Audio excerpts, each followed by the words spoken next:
Hello YouTuber and Viewmaster friend, 3D and retro enthusiast. We are very happy that you are here. Please keep your stereo viewer and the Viewmaster 3D reel set ready, which we show here in our video. Even if you don't have this 3D picture set yet, maybe you can just listen to our spoken text and imagine the motifs in your own fantasy world. Now listen to the following audio video while you take your time looking at the 3D images and switching accordingly frame by frame. This is the 3D Viewmaster booklet, The Coronation of Queen Elizabeth II. The Coronation of Queen Elizabeth II. O God, the crown of the faithful, bless, we beseech thee, this crown, and so sanctify thy servant Elizabeth, upon whose head this day thou dost place it for a sign of royal majesty, that she may be filled by thin abundant grace with all princely virtues. Through the King eternal, Jesus Christ our Lord. Amen. These words of the Archbishop of Canterbury, Dr. Geoffrey Fisher, blessed St. Edward's crown lying on the high altar of Westminster Abbey.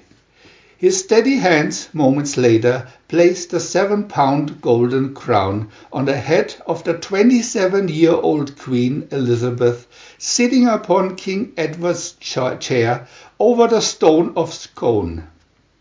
A watchful herald sounded a jubilant trumpet note. A chorus of horns echoed through the abbey, while from the Tower of London, from Hyde Park and Windsor Castle, cannons thundered royal salutes. Church bells rang out, and in the abbey and all over the British Empire, people rose to shout their fervent "God save the Queen." A historic event. The date was June 2, 1953. The place, the Great British Monument, Westminster Abbey in London. The event was the coronation of Elizabeth by the grace of God, Queen of this realm and of her other realms and territories, head of the Commonwealth, defender of the faith. Queen Elizabeth II is the 5th queen to rule England and the 38th English monarch to be crowned in Westminster Abbey. 2 kings were never crowned, the boy King Edward V, who was murdered in the Tower of London, and Edward VIII, now the Duke of Windsor, who abdicated. The empire-wide celebration was an impressive mixture of medieval pageantry, display of fabulous treasures, and reverent solemnity. In the words of the Queen herself, the coronation was not a symbol of her power and splendor that are gone, but a declaration of our hopes of the future. An ancient ritual. Before the time of Christ, the Celtic tribes held their own coronations. After the death of a chief, a new leader was crowned with a cloth headband, given a spear for a sceptre, and enthroned by being seated on a shield and carried aloft on the shoulders of his supporters among the people, so that they might recognize him. Christianity flourished in England in 838 AD to strengthen the loyalty of his subjects. Queen Elizabeth's historic ancestor, King Egbert of Wessex, made a treaty with the See of Canterbury directing that his successors be consecrated by its archbishops. The first coronation held in Westminster Abbey was on Christmas Day 1066 AD. The abbey had been built by the Saxon, Edward the Confessor, who was later sainted. Ironically, his son, Harold, lost the Battle of Hastings to William the Conqueror, so it was the Norman William who came to be honored at the first Westminster coronation. This first coronation ended in a riot. When the Archbishop of York, the Archbishop of Canterbury had fled to Scotland, asked, "Will ye have this man to be your king?" There was a confused shout of recognition in French and Saxon. The Norman cavalry, on guard outside, thinking the Saxons had revolted, charged the crowds, set fire to buildings and killed scores. Those at the ceremony fled to fight or hide, and William was crowned in haste in an almost empty abbey. King Edward's chair. Queen Elizabeth sat in King Edward's chair, the oldest piece of furniture in Westminster Abbey, to receive the crown that made her Queen of England. She was crowned over the stone of Scone, making her Queen of Scotland. According to legend, this is the very stone upon which Jacob, the patriarch of the Bible, laid his head when he dreamed of the ladder to heaven. How it got to Scotland, no one knows, but Scottish chiefs used it as their coronation seats even before Kenneth I, the first king of Scotland, took it to Scone, the capital of his kingdom, in 840 AD. Since that time no king could rule Scotland unless he were crowned on the stone of Scone. When Edward I conquered Scotland in 1297, he took his stone to Westminster Abbey and had a chair built to contain it, so that henceforth the kings of England would also rule Scotland. St. Edward's crown. At the coronation, Queen Elizabeth wore the golden crown of England, St. Edward's crown, for the only time in her entire reign. The heavy, solid gold crown will go back to the jewel room of the Tower of London until the next coronation. Made in 1660 for the crowning of Charles II, this crown is but a copy of a fair older one. The original St. Edward's crown is believed to be the Saxon crown conferred on Alfred the Great by Pope Leo in 853 AD. This older crown was part of the insignia of royalty that Oliver Cromwell had melted down and sold after he had beheaded Charles I.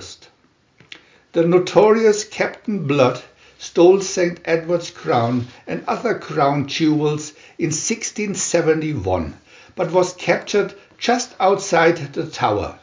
His punishment, strange to say, was £500 a year for life in return for his promise to leave the British treasury alone.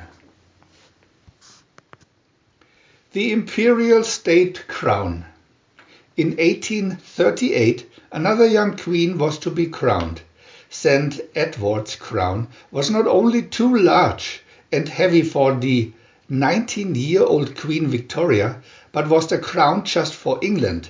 Queen Victoria was to rule an empire that embraced the world, so a fitting crown was designed for her. The Imperial State Crown, probably the most valuable single treasure in the world. This 39-oz crown graced Queen Elizabeth's head when she left the abbey after the coronation. Brilliantly resplendent with diamonds, rubies, emeralds, sapphires and pearls, over 3,000 in all. This crown boasts many famous jewels. Sapphires from the crown of Charles II and from the ring of Edward the Confessor, and pearls that once were the earrings of Elizabeth I are lost and overshadowed by such gems as the second star of Africa, 309 carats, and the blood red Black Princess Ruby, which is almost as large as a hen's egg and has a history of bloodshed, cruelty and treachery. The Koh-I-Noor Diamond. This famous diamond must be mentioned because it will never be worn in the crown of an English monarch. Called the Mountain of Light, this jewel was the greatest treasure of Asia, with an incredibly long history of murder and violence when it fell into the hands of the British East India Company. To end its troubled history, it was sent out of India, presented to Queen Victoria, but a vicious curse followed it, warning that if it were ever worn in the crown of a monarch of England, India would be lost. The diamond is set in the crown of the late Dowager Queen Mary and is traditionally handed down on the female side of the royal line. The Coronation Regalia. The coronation of a ruler of England, a 900-year-old ritual, is filled with many priceless objects used to signify the royal and spiritual attributes of a monarch. She touches the golden spurs of chivalry, surrenders to God the sword to punish evildoers, is clasped by the bracelets of sincerity and wisdom, wears the royal robe of righteousness, receives the orb symbolizing Christ's dominion over the world, and with these and other regalia is dedicated to serving her people with the help of God. It is fitting that the scepter of the cross, the ensign of power and justice, should hold the great pear-shaped star of Africa, the world's largest cut diamond, 516 1.5 carats. It is equally fitting that the ampulla and announcing spoon used for the most sacred part of the ceremony should be the only two coronation pieces that escaped Cromwell's destruction. The first known use of these ancient golden pieces was in 1399 at the coronation of Henry IV. The royal family. Her Royal Highness Princess Elizabeth Alexandra Mary was born April the 21, 1926, first child of Albert Duke of York and third in the line of succession for the throne of England. Her sister Princess Margaret was born at Glamis Castle, Scotland, August 21, 1930. When Princess Elizabeth's grandfather, George V, died in 1936 and her uncle Edward VIII abdicated, her father became George VI, King of England, and she became the heiress presumptive. On November the 20th, in 1947, in solemn ceremony at Westminster Abbey, she married Philip Mountbatten. Like herself, a great-great-grandchild of Queen Victoria, created a Duke of Edinburgh at the wedding, Philip was born a Prince of the Royal House of Greece and Denmark on June the 10th, in 1921. He is the nephew of Lord Louis Mountbatten of Burma fame. On November the 40th, in 1948, her first son and heir of the throne, Prince Charles Philip Arthur George, Duke of Cornwall, was born at Buckingham Palace. His admirable behavior at the coronation has led to public clamour to have him created Prince of Wales immediately. Prince Charles gained a sister, Princess Anne, born at Clarence House, August the 15th in 1950, while Princess Elizabeth was in Kenya, South Africa, on the first leg of a grand Commonwealth tour for her ailing father. She received word of his death. It was February the 5th In 1952, the king was dead, long live the queen. The processions. On Coronation Day, in June the 2nd, in 1953, they counted the times when the sun broke through the clouds. It was 3. In spite of drizzle, downpour and thunder showers, perhaps 5 million people lined the 2 procession routes. The first starting at Buckingham Palace, went down the Mall through Admiralty Arch, along Northumberland Avenue past Victoria Embankment to Parliament Square and Westminster Abbey. After the crowning, the procession proceeded up Whitehall onto Haymarket, turned onto Pall Mall to St. James Street and then up Piccadilly to Hyde Park Corner, where it turned onto East Carriage Drive along Hyde Park, through the Marble Arch to Oxford Street and then turning again at Oxford Circus onto Regent St to Haymarket and then back along the Mall to Buckingham Palace. This was the coronation to most. The military parading, the splendor of royal carriages, the long motor cars, the colorful guard regiments, the prancing cavalry horses, and above all the sight of the 192-year-old golden royal coach of state drawn by 8 grey horses and escorted by a duke, an earl, a field marshal, a major general, and 2 colonels of the guards. Countless loyal subjects and coronation guests will treasure for the rest of their lives a personal smile or acknowledging wave of the hand from the Queen of England or her royal consort. Preceding the Queen's coach to the Abbey and back to the palace again were magnificent processions headed by the Lord Mayor of London's procession, followed by the processions of the Speaker of the House of Commons, who rode in the oldest coach of the day, antedating the royal coach by 60 years.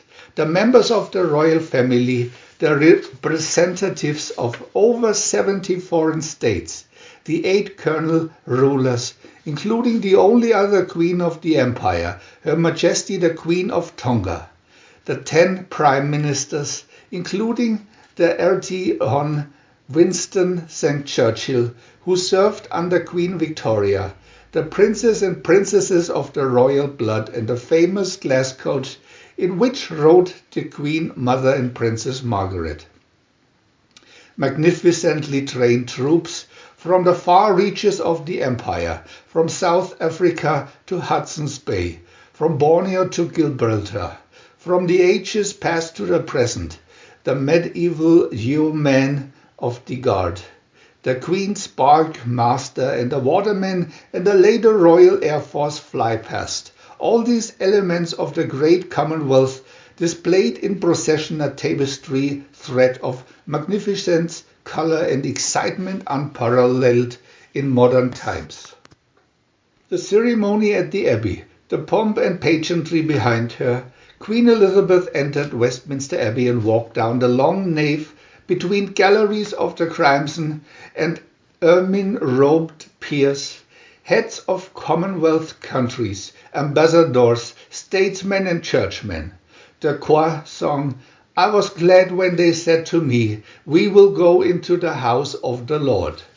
Up the steps of the theatre, a raised platform built for the ceremony, past her throne to her chair of state below the royal gallery, she proceeded, there to kneel in private prayer. Then, in the ceremony of the recognition, she stood by King Edward's chair and faced, in turn, the 4 corners of the packed abbey, while the Archbishop at each corner of the theatre called out, "Sirs, I here present unto you Queen Elizabeth, your undoubted Queen. Wherefore all you who are come this day to do your homage and service, are you willing to do the same?" Each time the response was, "God save Queen Elizabeth." The Archbishop asked in part, "Will you solemnly promise, and swear to govern the peoples according to their respective laws and customs? Will you to all your power cause law and justice in mercy to be executed in all your judgments? Will you maintain the laws of God and the true profession of the gospel? The Queen's clear voice affirmed, "All this I promise to do." The Holy Bible was presented with these words, "Our gracious Queen, to keep your Majesty ever mindful of the law and the gospel of God as the rule for the whole life and government of Christian princes, we present you with this book, the most valuable thing that this world affords." Under a canopy of gold, clothed held by 4 knights of the Garter, Queen Elizabeth was anointed on the hands, breast and head. The Archbishop made a cross on her head with the holy oil, saying, "Be thy head anointed with holy oil, as kings, princes and prophets were anointed." She was presented with the spurs of nobility, then the sword of state, which she laid on the altar to pledge it to the service of God. After the delivery of the orb and the coronation ring, she received the scepter of the cross and the scepter with the dove, the rod of equity and mercy. After the crowning already described, Queen Elizabeth was escorted to the throne of England and at that moment formally took possession of her realms. The Archbishop was the first to pay homage. Then her husband knelt at her feet, pledging, "I, Philip, Duke of Edinburgh, do become your liege man of life and limb, and of earthly worship, and faith and truth I will bear unto you, to live and die against all manner of folks, so help me God." After the homage of the others had been paid, the newly crowned Queen and Philip knelt through the communion service.